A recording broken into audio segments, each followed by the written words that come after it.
Good morning, UPBOptionMillionaires.com, October 8, 2014. It is a Wednesday, and stock futures are trying to recover their losses from yesterday. You can see yesterday I was talking about on Twitter and StockTwits. I posted a chart of this beautiful wedge, and once it was coming to a head there, just about before it started to drop, I posted, I said we were going to see a sharp move. I wasn't 100% sure which way. I'm actually positioned in call contracts, so I was looking for upside, but I knew there was a distinct possibility it was downside, and sure enough, we just collapsed into the end of the trading session, closing at session lows overnight, seeing a little bit of a bounce, but we seem to be selling off again. And to me, it's just a lack of buyers. I mean, you have people selling, but there's just no buyers there. It seems each time we try and pop, sellers just whack it down. There's no bid there, and the market continues to pull back from record prices. We're coming back almost to the lows that we saw last week, and you can pull back. This is the August 8th low, and it's funny, you get the same bears down here that we're talking about August 8th, sell the rip, sell every rip, sell this market's falling, and look what happened. And here they are again, same people are calling here for dramatic downside from current levels, which we may see. Now we come back to this level and we do bounce right here that we hit back on August 8th. We're looking at a possible head and shoulders pattern if we only get back up to a couple percentage points below record levels.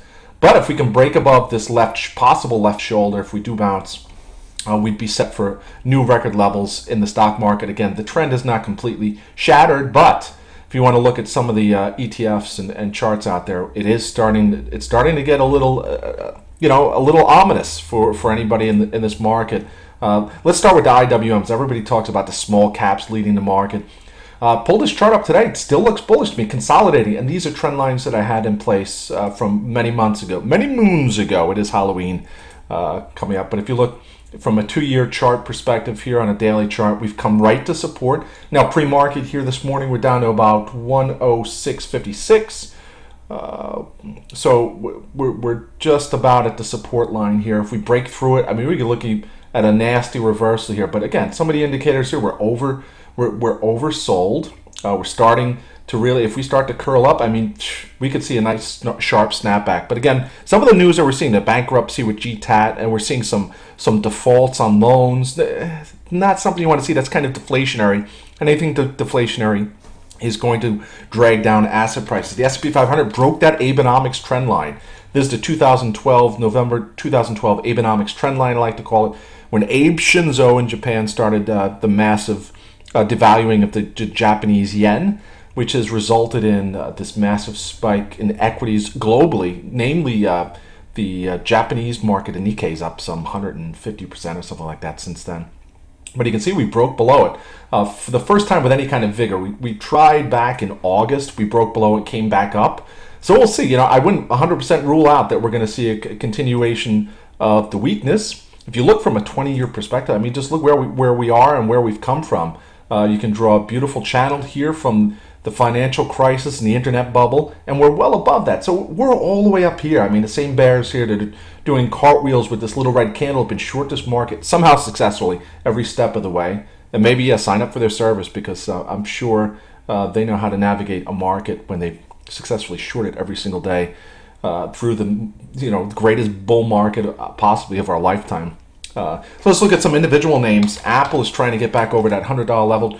Was briefly over it yesterday. Again, the same theme here. We've had a dramatic move up for Apple. I still think it's in the next leg of the move higher. We've had one leg, two leg of a pullback. We're getting up, and I think we're going to head over 120. Analysts came out this morning speaking positively about the stock again. So I think, it's going to get back over $100. But again, in a weak market, everything's going to get dragged down, good or bad.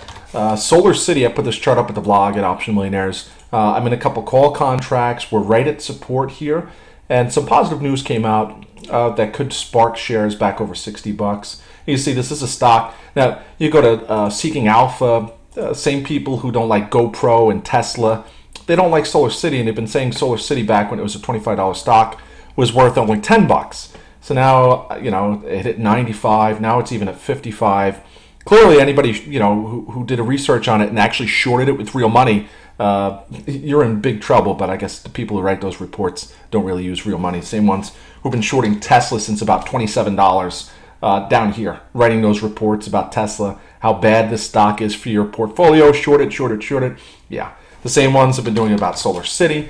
again, when you find a stock that's tough to price, that's where the shorts kind of get in there and try and scare you. Well, this is one of those stocks I think that's going to reverse. Who knows what the long-term picture is when you're trading out of money stock options with a short time duration. You don't really care about the long-term much unless you're in a call contract that expires many moons from today. In my case, I'm in the weeklies, so we'll see if we can get a bounce there. Whole Foods was talked down yesterday.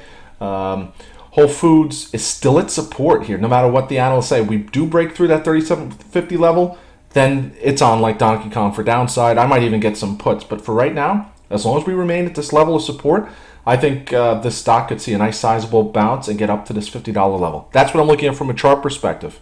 It was a great piece out, I think it was Business Insider.